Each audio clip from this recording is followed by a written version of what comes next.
Hey guys, how's it going? So, today I wanted to do another Arknights video. I thought it'd be fun to talk about the current alters we have, and what alters could come in the future, and what everyone kind of thinks. Who would you like to see, you know? For me, I think the number one is Siege, but I'm super biased on that one. But the general rules that people have thought for some time with Arknights, there's quite a few, like, articles, subreddits and stuff like that that have talked about this, but it seems to be that it almost always needs to be a future version of the character that shows some kind of growth or significant change that could happen, whether it be in the canon future or some alternate, sometimes catastrophic future like with Sculptor. I've kind of double checked here, just going over all the characters. I still can't believe I forgot about Hodor in the Crusher video, because he's literally on the cover of this banner. But we have Lava, Scotty, Chen, Neural, Cruz, Spectre, Hibiscus, Gavial, Gray, Texas Reed, Yato, Norcorn, Silence, Executor, Aya, Swire, and Jessica. Some ones that I'd like to point out in specific I think will be cool is similar to what we were talking about with the Crusher archetype. I've wanted to see a 5-star Sentinel Protector for some time now. Although, to be fair, unlike Crushers, I do feel like Liskarm was still a pretty usable unit. I believe Swire Alter should be a merchant. I believe Aya is a medic. She is a medic. I don't remember which subclass. And I wanted to point out, too, it's interesting that people had pointed out for a long time it might be hard for us to get a Yato Alter because she's already described as the backbone of Rhodes Island.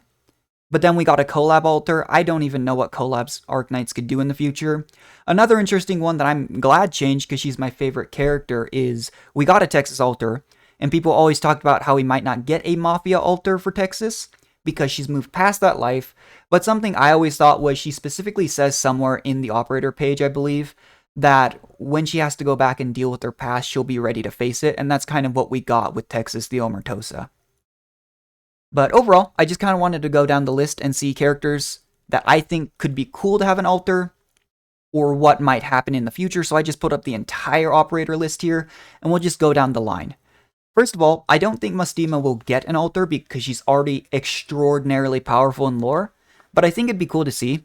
I think her module already with the global slow made her feel so good that she just became a really solid unit, because on release, I don't think she felt super great. With the Sui siblings, I almost could see us getting an alter in the future a la Sculptor, where it's some catastrophic situation where they did combine with all of the other siblings back into that original form, but I highly doubt that that is going to be what happens directly. I think a lot of the core casters in general just, we could see alters for, I just don't know. I mean, I'm not an expert on the lore. I love reading through it. I love reading through the events in my free time, but there's so much lore in Arknights that I'm sure everyone knows something specific that I have no idea, right? I do think that the 3-star operators in particular are an interesting one, because a lot of them are operators that clearly haven't reached their full potential, but I remember watching this video back in the day about Beagle potentially being dead, and I believe there's some theories around Fang as well. And I do wonder, because it makes sense. If they're not fully fledged operators, some of them, like Lava and Hibiscus, might make it to that point where they're ready to be considered more elite operators. But the Arknights world is not forgiving, and they might not make it there. I think Ifrit is a prime example, too, of someone that once she gets her powers under control, she could be really cool. I personally thought for a long time that she was the most likely Rhine Labs candidate for an alter, but then we got Silence alter, so I don't know. In the case of Passenger, I think it's interesting because we saw so much of Passenger's past that I almost feel like if we'd gotten the past Passenger as a unit, this would be the alter in some strange way. But I don't know, and I'm going to say this a lot for some characters, how farther, forward he could go. All I know about, like, Astion and Astasia is back when people were arguing, I think. They were, like, comparing, I think it was Astasia to Mona from Genshin. I don't know. That was a weird one. I just remember seeing it and thinking, why? But with the Mystic Casters, I think they're not quite in the same place as Crushers, but I feel like Mystic Casters in general are a class that might need just a little extra something. I don't really feel like they feel the best to use. I accidentally got Ebonholes. It's never bad to have the character, but I believe I was rolling on the 5-star character on the banner, and I just don't ever use him. I know he's meant to be like some kind of semi-boss killing unit, and he's not a bad unit, but for me, Mystic Casters have just always felt odd. I think Golden Glow could be a really cool candidate. I would love to see a Nami character alter. I know with the precedent of Sculptor, you could maybe argue that Mizuki might be a better candidate with what happens in IS-3. But I also felt like Golden Glow had about the same chance, and this was just personal opinion, to Aya getting an alter in the future, and Aya actually did. But I do think a Nami alter would be amazing. Lin and actually Hoshi as well, I think are characters that serve that similar purpose where Lin is kind of almost like the foil to Chen, and Hoshi's just like her best friend but a supportive character. But I always felt like those three were probably kind of similar in where they're coming from. They're all from Lungmen. Maybe the Lin and Hoshi could get an alter. I think after Siege, I'd actually love to see a Hoshi alter just because I like using her. Even if nowadays Arknights tends to stray towards just killing everything instead of blocking it. Carnelian, and I don't know if this applies to Beeswax, is another really interesting one, specifically because it states that she is, in her lore, here to try and get treatment for the Count of Lithania. And I do wonder, if that ever happens in the future, does she just stay with the Count? Or is it going to be one of those moments of like, you've helped me, go help Rhodes Island, save other people? I think that would be cool. We've got Aya here. Kaobe, I think, would be really cool as well. I just don't know what they could do with her, because she's just one of those units that in some strange way, I don't see there being much, like, character growth. And not in a way that, like, oh, she's not a well-written character. It's just more that, what do they do? If they make her more mature, she's not really Kaobe at that point. I think Amiya is another really cool example of a style of character they could use. I just don't think they'll do that, the flip back and forth style character with anyone else, because it is Amiya. I do wonder if she'll either get another form in the future, if we could get an Amiya alter, or if they're just going to stick with the two current. But, we do know she has the power within the rings, and I think there's still a precedent for her to become much stronger. With the rest of these here, I think the main one I've always been curious about is Haze. I thought Haze was supposed to be fairly strong in lore. I don't think she's like crazy top tier, but I remember something about her E2 art with like the red, I don't know if they're chains or ropes or whatnot, but I thought she was supposed to be pretty strong. Arts Protectors, I can't really see anyone. The Duelists are yet another archetype that I don't think is weak. Like, Eunectus is really fun to use, but I do wonder if they might make changes to it eventually or add more options. I also feel like the ice, kind of the frozen effect in general, could be added more upon. I don't have Gnosis, but I think he's one of the most fun units to use when I use him on support. So adding more to that archetype could be fun, or it could be really broken. The Victoria units, I think, aside from just Siege, I do think Siege has to be the most likely option. But the Glasgow Gang and Horn are all potential options of what happens after they've won their fight, Let's see. I would love to see a Blemmy alter. I just don't know if that will happen, because as compared to Neural, I feel like her character is much more well-rounded out. Rereading through the Cashmere's events, because they're actually my favorite group of events, I felt like they really did her character justice, and it wasn't the point, The point wasn't necessarily for her to become a fully fledged knight. She really enjoys what she does, but she did get pushed into that situation and was eventually saved by Neural. I think the Children of Ursus are also a really cool idea. I think that similar to the 3-star operator squads, that event was A, traumatic, but B, something that they could do to move forward, I think would be really cool.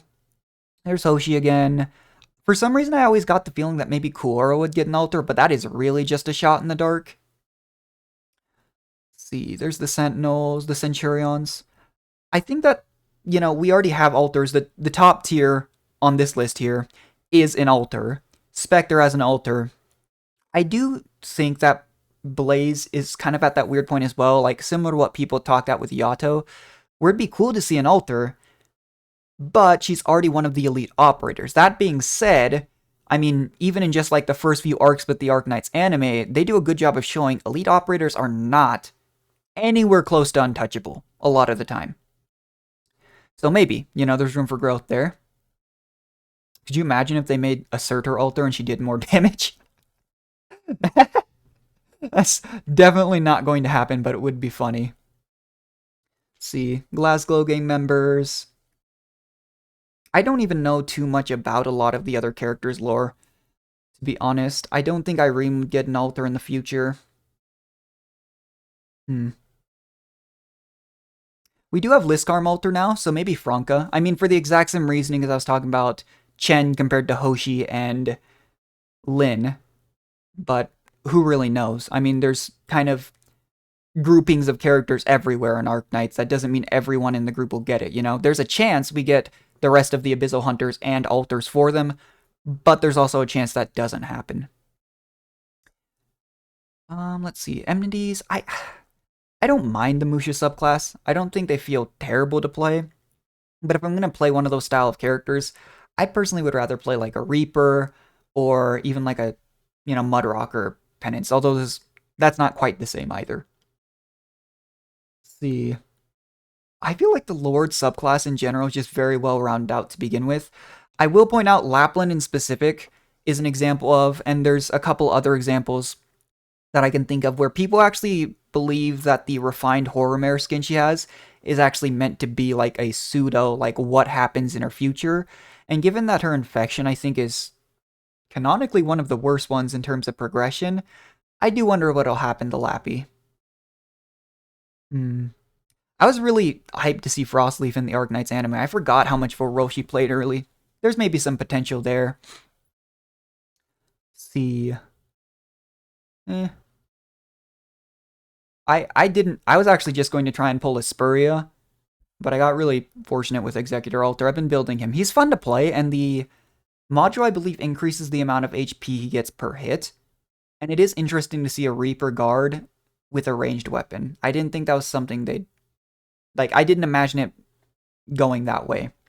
Instructors, I also think, could just be stronger. I really enjoy using Palace, and Anti's always just been a really well-liked character, but I don't know what they could do there.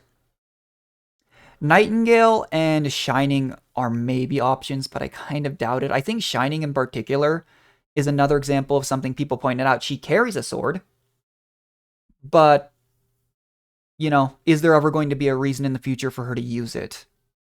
Go down the line. Kautsid is actually another big example. The L2D skin she received, I can't remember what exactly it states in the lore there, but people talked about that maybe being one potential future. Let's see. I did not realize how many... Well, I guess they're just separated into singular tiers, but there's a lot of medics.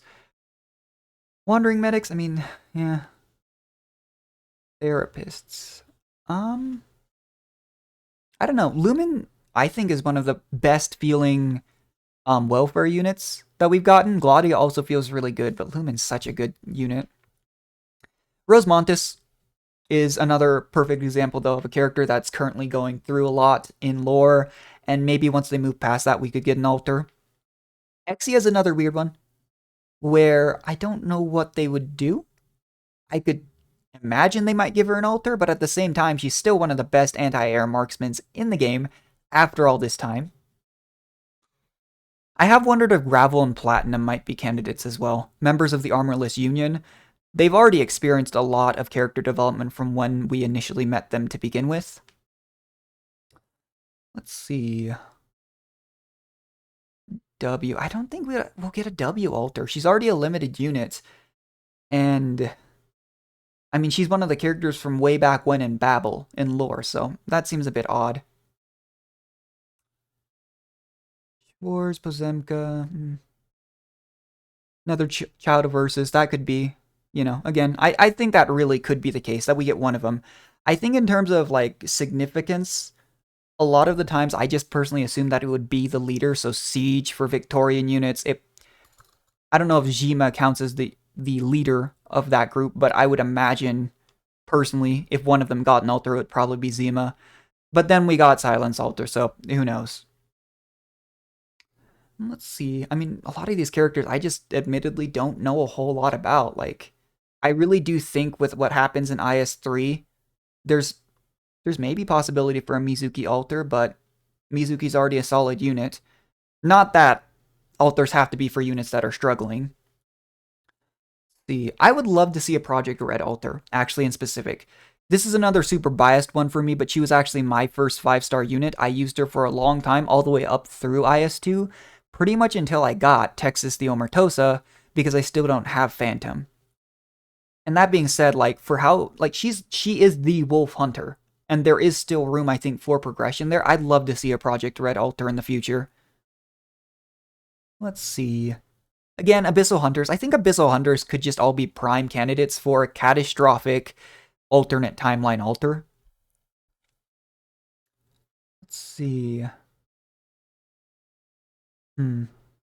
I really do wonder, too, what other collabs we'll get. R6 was such a cool collab, but, you know, will they ever give us more units? Because that game's gotten real big. I went back and played it for a few months a while ago with my friends, because I actually used to be pretty high rank on console before I moved to PC, and it's still a very fun game. I do wonder, maybe Sora. I know there's some weird stuff with Sora because I thought there was something about her not actually being a Lupo, but she has Lupo ears. Or something like that. I could be completely wrong there. And Promnix. I know Promnix is meant to be like, I think even more so than Silver Ash, right? A pretty prominent figure in their nation. I want to say it's like Kajerag, but I'm really bad with names. Suzerain, I mean, same vein for me as Golden Glow and Aya. I just feel like maybe, you know, in the future. I personally have just always feel like, again, the characters with prime alter potential are the ones that have so much growing room to do. Yeah. I was super hyped when we got Enos. I had wondered if we'd ever get her, and she's such a fun unit to use. And she's good. Like, Cantabile was already a really good Agent Vanguard, and then they made a better one. It was nuts. I don't think she's like crazy top tier. Like, she's not like Molinar, Texalter, Surtur level for me, but she's really good and really fun to use. Let's see, I mean, I didn't even know much about Reed, and Reed got an altar. I still do wonder if we'll get her sister as a unit, but I kind of doubt it. It's not like we haven't had quote-unquote antagonists become members of Rhodes, but we also didn't get Tallulah, and we didn't get Frost Nova, so sometimes Arknights with semi-likable antagonists just becomes pain. I really liked Flametail in the Cashmere's events, but, you know, again, like, what growth is there to be had? My number one option, though, is Siege Altar. My top 3 favorite characters are Texas, then Siege, and Neural, and so she's the only one that hasn't gotten an altar yet. I'd love to see it. Let's see, and it looks like that brings us to the end of the list. There are so many operators in Arknights too, and there's so many potential just brand new operators to get. I mean, there's so many nations we haven't visited, units that I'm really excited for. I think Typhon looks pretty interesting. I am, of course, really excited for this event. This event's going to be nuts. Sentinel Protector, super cool. I think, though, I'm really excited as well for this particular event. The fact that we get the Candle Knight after all this time when we weren't even sure if she would be playable, in addition to Virtuoso, who actually seems like a really cool character as well. We also have Breaker, who a lot of people were looking forward to. We talked about it with the Crusher video. People thought she was a Crusher. I believe she's a Sword Master. Yeah. And I think her kit actually looks really neat as well. And it's just cool when we get those characters that we weren't sure would be playable and have them become playable much later. I think another really good example of that is some of the Ryan Labs characters that we'd met so long ago and then finally became playable. But anyways, guys, let me know what alters you'd like to see. I mean, would you, do you base it off lore? Do you base it just off your favorite characters? And what class do you think they could be? Because I didn't even go over that at all. But anyways, guys, I'll catch you next time. Bye.